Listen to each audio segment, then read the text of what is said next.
다 그 가운데에서 우리 육체의 욕심을 따라 지내며 육체와 마음에 원하는 것을 하여 다른 이들과 같이 본질상 진노의 자녀이었더니 긍휼이 풍성하신 하나님이 우리를 사랑하신 그 큰 사랑을 인하여 허물로 죽은 우리를 그리스도와 함께 살리셨고 너희는 은혜로 구원을 받은 것이라.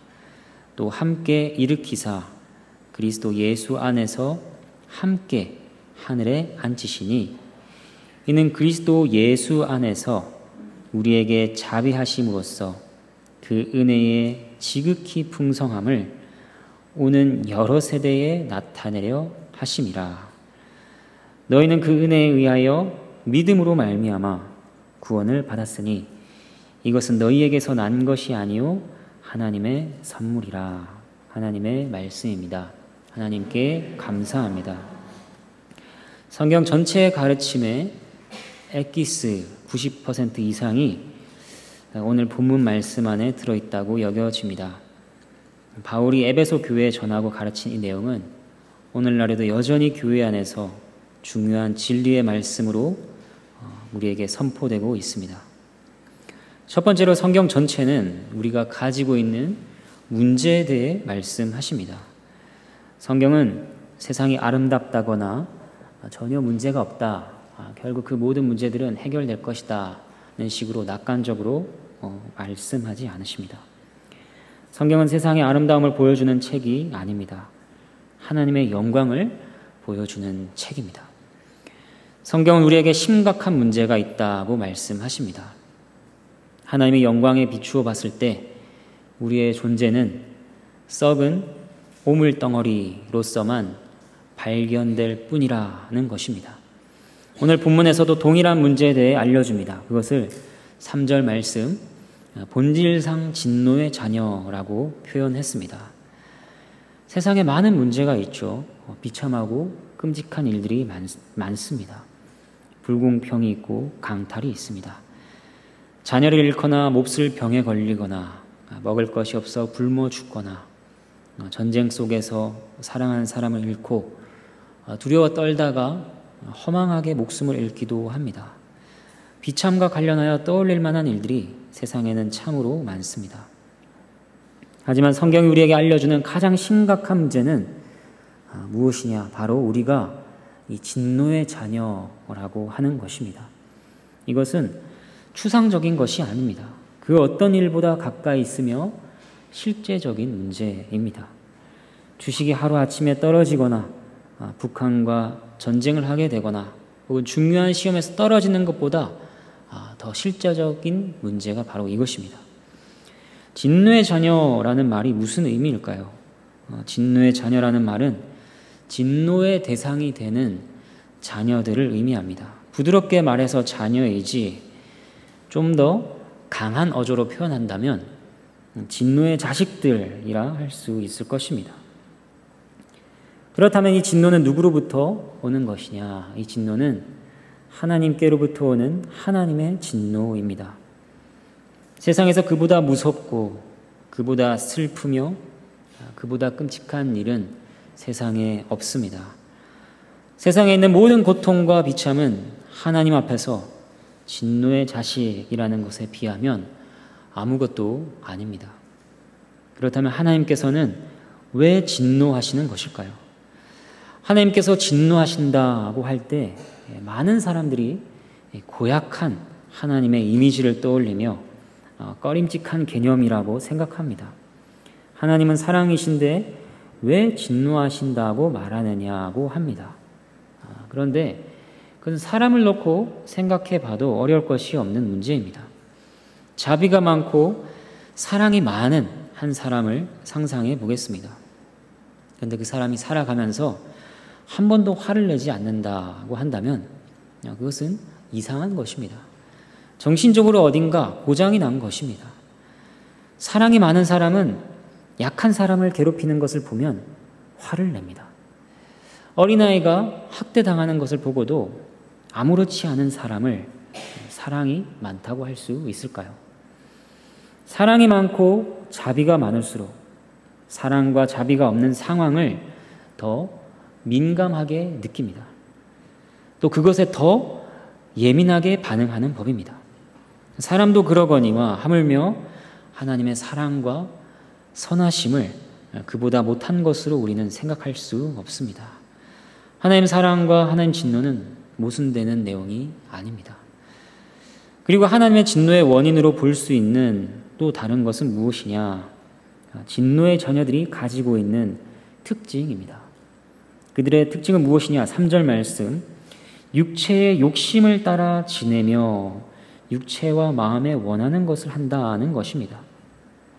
자신이 원하는 바를 하고 자신이 원하는 바를 따라 지내는 것이 왜 문제일까요? 요즘은 자신이 원하는 바를 알아야 한다. 그리고 그것을 추구하라 하는 것이 세상의 모토요, 신조라 할 정도로 그것이 강조되고 있습니다. 다른 사람들의 기준에 너를 맞추려고 하지 마라. 네가 가장 중요하다. 네가 원하는 바를 잘 알아야 하고 네 마음을 살펴라고 합니다. 물론 원하는 바를 추구하는 것 자체가 그 자체가 나쁜 것은 아닙니다. 하지만 무엇이 문제일까요? 원하는 바가 육체의 원하는 바라는 것입니다. 욕심은 욕심인데 육체의 욕심이기 때문에 그것이 문제입니다. 하나님께서 사람의 육체를 만드셨습니다. 하지만 여기서 말한 육체는 그런 의미가 아닙니다. 타락한 인간의 죄성, 죄로 말미암아 부패되고 오염된 인간 본성을 의미하는 그런 육체인 것입니다. 자선사업가가 마음에 원하는 바를 따라 어려운 사람들을 돕습니다. 범죄자는 마음에 원하는 바를 따라 사람들을 속이고 해칩니다. 둘 다 마음에 원하는 바를 따라 하지만 그것이 똑같이 평가되지 않습니다. 문제는 마음에 원하는 것을 하느냐 안 하느냐 보다 원하는 바가 어떠한 종류, 어떠한 성격의 것이냐는 것입니다. 하나님께서 왜 진노하실까요? 우리가 더럽고 혐오스러우며 증오할 만한 욕심을 따라 행하기 때문입니다. 진정으로 원해야 할 하나님은 뒤로하고 자기 자신만을 추구하며 다른 사람들을 해치기 때문입니다. 그리고 이 욕심의 또 다른 특징은 본질상 그렇다는 것입니다. 날 때부터 그렇게 한다는 것입니다. 아기들을 보면 얼마나 귀엽고 사랑스러운가요? 그 아이들이 커가면서 세상의 나쁜 것들을 조금씩 배워가는 것일까요? 우리의 관찰에 의하면 그런 것 같습니다. 전에는 하지 않던 나쁜 행동들을 어디서 배워왔는지 따라합니다. 자라갈수록 나쁜 짓의 기술이나 기법이 고도화되는 것 같습니다. 부모에게 하는 말대꾸도 더 그럴듯해집니다. 그래서 잘 아는 주위 환경이나 가르침이 중요합니다. 하지만 성경이 우리에게 말씀하시는 바는 악한 욕심이 어느 날 갑자기 슬그머니 들어왔다는 것이 아니라 또 그것을 다른 사람으로부터 배워왔다는 것이 아니라 태어날 때부터 그 씨가 있고 뿌리를 가지고 있다는 것입니다. 아기 때부터, 아니 그 이전에 뱃속에 잉태되었던 때부터 육체의 열매를 맺지 않을 수 없는 해악적인 존재라는 것입니다. 그렇기 때문에 우리는 하나님의 진노의 대상일 수밖에 없습니다. 성경이 여기까지만 우리에게 알려주신다면 우리에게 무슨 소망이 있을까요? 세상에서 모든 것을 다 가지고 모든 것을 다 이룬다고 하더라도 아무 소용이 없을 것입니다. 세상을 만드신 창조주께서 전능하신 손길로 그 권능의 손으로 진노를 쏟아 부으시는 심판을 행하시기 때문입니다. 하지만 성경 우리에게 소망을 알려주십니다. 너희가 날 때부터 죄인이요 본질상 진노의 자녀인 것을 알았더냐? 그러면 이제 뉘우치고 똑바로 살아가거라. 그러면 된다. 이것이 답은 아닙니다. 만약 그것이 우리에게 주어진 답이었다고 한다면 우리는 다시 날마다 절망하며 살아가야 할 것입니다. 우리는 여전히 날마다 육체의 욕심을 따라 지내며 그 원하는 바를 따라가는 모습을 수시로 드러내기 때문이죠. 날마다 하나님께서 더럽게 여기시고 혐오하시며 증오할 만한 욕심을 나타내기 때문입니다. 이 욕심은 우리가 죽기 전에는 결코 끝나지 않을 것입니다.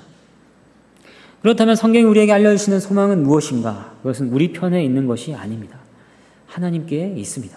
4절 말씀, 하나님께서 긍휼이 풍성하신 분이라는 것입니다. 하나님께서는 본질상 진노의 자녀들을 미워하십니다. 하지만 그는 또한 죄인들을 불쌍히 여기시는 분이십니다. 긍휼이 풍성하십니다. 그저 불쌍히 여기는 정도가 아니라 사랑하십니다. 그 긍휼과 사랑만이 본질상 죄인인 자들이 가질 수 있는 유일한 희망입니다. 그러나 단지 긍휼과 사랑을 품는 것만으로는 본질상 진노의 자녀들의 문제를 해결할 수 없습니다. 그래서 하나님께서는 직접 이 문제에 개입하셨습니다. 그것이 5절과 6절이 알려주는 방법입니다. 허물로 죽은 우리를 그리스도와 함께 살리셨고 너희는 은혜로 구원을 받은 것이라. 또 함께 일으키사 그리스도 예수 안에서 함께 하늘에 앉히시니. 여기서 진노의 자녀들에 대한 또 다른 표현이 나오고 있습니다. 허물로 죽은 자들이라는 것입니다. 허물은 넘어졌다, 옆으로 떨어졌다, 변절했다, 범죄했다 라는 의미들을 가지고 있습니다. 이 말에서 우리는 다시 한번 우리 상태를 확인할 수 있습니다. 그리고 또 그 기원이 되는 아담을 떠올릴 수 있습니다. 아담은 하나님의 아들로서 하나님 형상으로서 영광스럽게 지음받은 하나님께서 보시기에 가장 좋았던 그런 존재였습니다. 하지만 그가 죄를 범함으로 하나님을 배신했습니다. 그리고 저 높은 영광에서 떨어져 나가 저주와 부패의 존재가 되었습니다. 그것을 가장 잘 알려주는 것이 바로 죽음입니다. 그의 후손인 우리 모두는 그렇게 하나님 앞에서 변절자요, 범죄자이며 죽음의 존재들이 되었습니다. 그런데 우리를 불쌍히 여기시고 사랑하신 하나님께서 그의 아들 예수 그리스도를 우리에게 보내셨습니다. 그는 우리와 함께 하셨습니다. 또 그와 함께 살리셨다고 합니다. 함께 살리셨다는 말에는 죽음이 전제되어 있습니다. 죽지 않고 다시 살아나는 일은 없습니다. 죽음과는 아무런 상관도 없는 그리스도께서 우리의 죽음에 들어오셨습니다. 하나님의 긍휼과 사랑이 어떻게 드러났는가? 진노의 자녀들의 문제를 해결하기 위해 보내신 그리스도께서 하신 일이 무엇인가? 이들을 위해 죽으시고 부활하셨다는 것입니다. 로마서 5장 6절에서 8절 말씀입니다. 우리가 오전에도 봤지만 다시 한번 보도록 하겠습니다. 우리가 아직 연약할 때의 기약대로 그리스도께서 경건하지 않은 자를 위하여 죽으셨도다. 의인을 위하여 죽는 자가 쉽지 않고 선인을 위하여 용감히 죽는 자가 혹 있거니와 우리가 아직 죄인 되었을 때에 그리스도께서 우리를 위하여 죽으심으로 하나님께서 우리에 대한 자기의 사랑을 확증하셨느니라. 여러분, 자녀라 할지라도 배우자나 부모나 가장 가까운 친구라 할지라도 자기 중심적인 모습을 보이는 상대에게 가까이 하고 싶은 마음이 들지 않는 법입니다. 그를 멀리하고 싶은 법이죠. 그런데 자신에게 아무런 유익이 되지 않는 자를 위해 더군다나 한 번도 아니고 항상 자기밖에 모르는 이기적이며 죄악된 욕심 덩어리들을 위해 대신 죽을 이가 어디 있을까요? 이 세상 그 어디에도 없습니다. 하지만 그 일을 그리스도께서 하셨습니다. 하나님의 사랑과 긍휼이 풍성하기 때문입니다. 그리고 그 사랑은 멈추지 않습니다. 진노의 자녀들을 끌어올려 당신께서 계시는 하늘에 앉히시는 데까지 나아갑니다. 아담의 영광을 회복시키실 뿐 아니라 더 높은 영광으로 이끄시는 것입니다. 여기서 우리는 이것에 대해 물을 수 있습니다. 여전히 이 땅에서 우리가 살아가고 있는데 왜 하늘에 있다고 하는가? 왜 하늘에 앉히셨다고 하는가? 그것은 이런 것과 같습니다. 우리가 반신욕을 하게 되면 몸의 반은 물에 있고 반은 물 밖에 있습니다. 하지만 우리 몸은 나누어지는 것이 아닙니다. 그래서 몸의 반이 물 밖에 있어도 물에 있다고 할 수 있습니다. 물의 따뜻함을 함께 느끼는 것입니다. 그처럼 진노의 자녀들이었으나 그리스도와 연합한 자들은 이제 항상 그와 함께 있습니다. 나누어지지 않습니다. 이 땅을 밟고 살아가지만 머리이신 그리스도께서 하늘에 계시니 그들도 하늘에 있는 것입니다. 이것은 그저 개념적으로만 그런 것이 아니라 실제적으로 하늘의 영광을 이 땅에서 미리 맛보며 살아간다는 것입니다. 그런데 이러한 일이 모든 진노의 자녀들에게 이루어지는 것이냐? 그것은 아닙니다. 만약 그렇다면 모든 사람들이 천국에 가겠죠. 그런 일이 있을 것이라고 성경은 우리에게 전혀 말씀하지 않습니다. 누군가는 하늘에서 영원한 복락을 누리고 누군가는 영원한 형벌로 그 진노 아래 고통을 당하게 될 것이라고 합니다. 그러면 어떤 진노의 자녀가 예수와 함께 하늘에 앉는가? 그에 대한 답을 8절에서 찾을 수 있습니다. 믿음으로 말미암아 구원을 받았으니 그리스도는 누구에게 효력이 있는가? 그를 믿는 자들입니다. 이 믿음은 그리스도를 받는 수단입니다. 이 믿음 자체는 아무것도 아닙니다. 대단한 것도 아니고 그에게 공로가 될 만한 것도 아닙니다. 예를 들어서 지나가는 사람이 우리에게 이렇게 말한다고 생각해 보겠습니다. 제 손을 한번 잡아주십시오. 그러면 당장 1조를 송금해 드리겠습니다. 우리가 그 사람을 어떻게 생각할까요? 새로운 보이스피싱 방법인가? 우리는 당장에 의심할 것입니다. 그런데 그 사람 말대로 손을 잡았더니 당장에 그 자리에서 1조를 송금해주고 그 뒤에 아무런 문제도 생기지 않았다고 생각해 보겠습니다. 엄청난 횡재를 만난 것이죠. 그러면 이 손을 잡은 것 자체가 1조를 받을 만한 가치가 있는 것이었느냐? 그것은 전혀 아닌 것입니다. 1조를 받을 조건이기는 하나 아무것도 아닌 행동입니다. 믿음으로 구원받는다는 것도 마찬가지입니다. 구원받기 위한 조건이기는 하지만 아무것도 아닌 것입니다. 예수 그리스도를 믿어 구원받는다고 하면 두 가지를 놓고 사람들이 의심합니다. 하나는 구원이 너무나 엄청난 것이어서 의심합니다. 우리에게 1조가 생긴다는 것을 상상할 수 없듯이 모든 죄를 용서받고 하나님의 자녀가 되고 영원한 생명과 복을 누린다는 것이 가늠이 안 됩니다. 그런 엄청난 것을 받을 수 있다는 것을 의심하는 것입니다. 그리고 또 다른 하나는 믿음이라는 것이 너무나도 별게 아니라서 의심합니다. 겨우 믿기만 하면 된다고? 용서받으려고 또 바르게 살려고 노력하는 사람이 얼마나 많은데 겨우 믿는다고 그 모든 문제가 해결된단 말인가? 이렇게 생각합니다.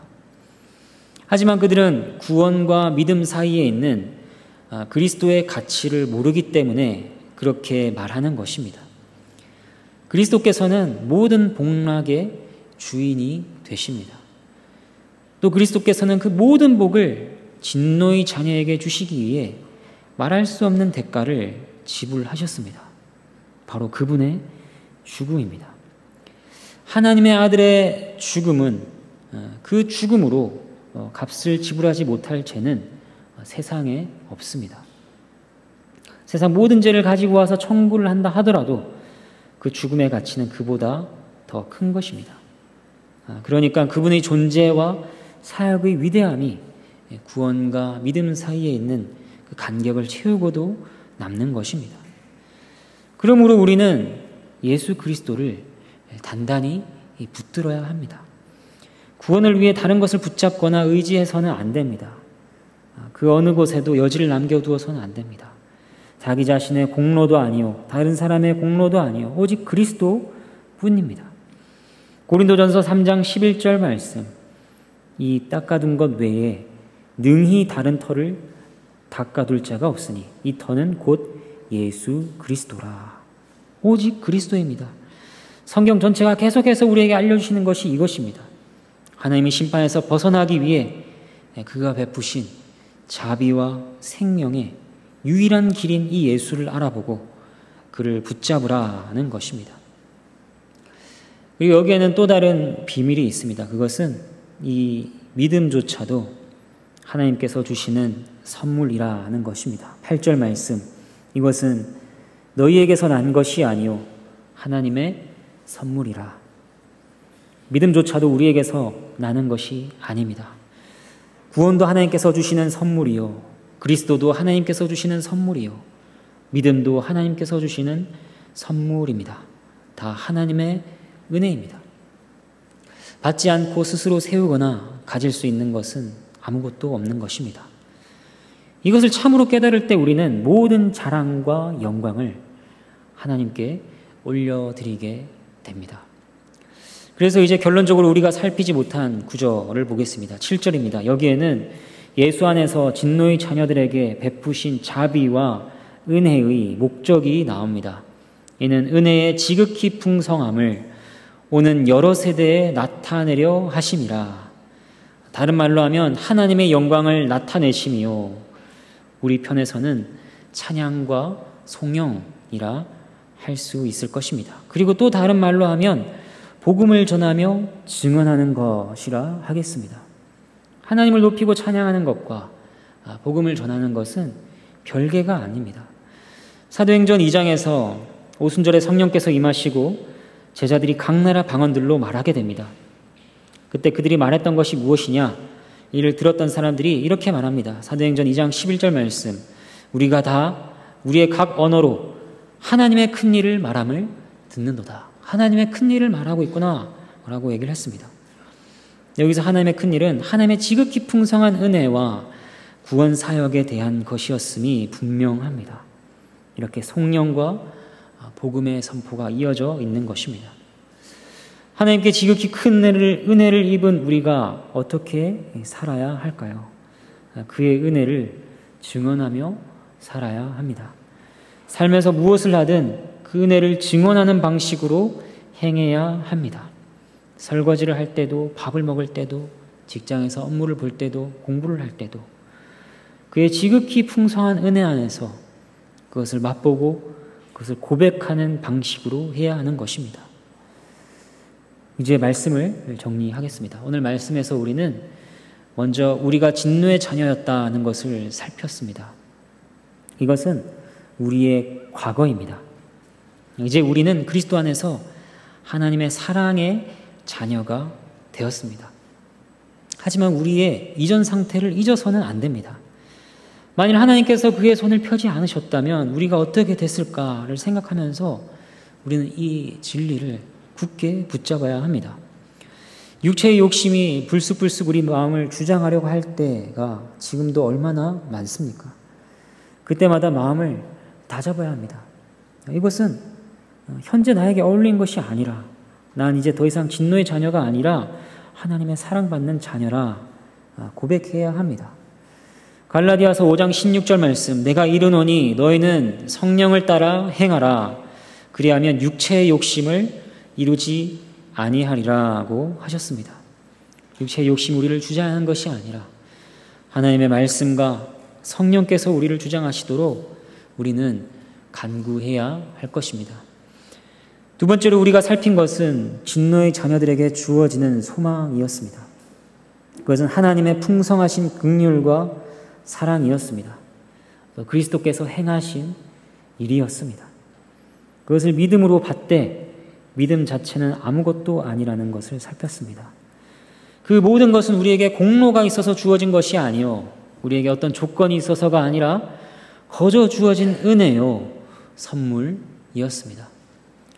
이 은혜를 깊이 깨달아 갈수록 우리의 마음은 부유해질 것입니다.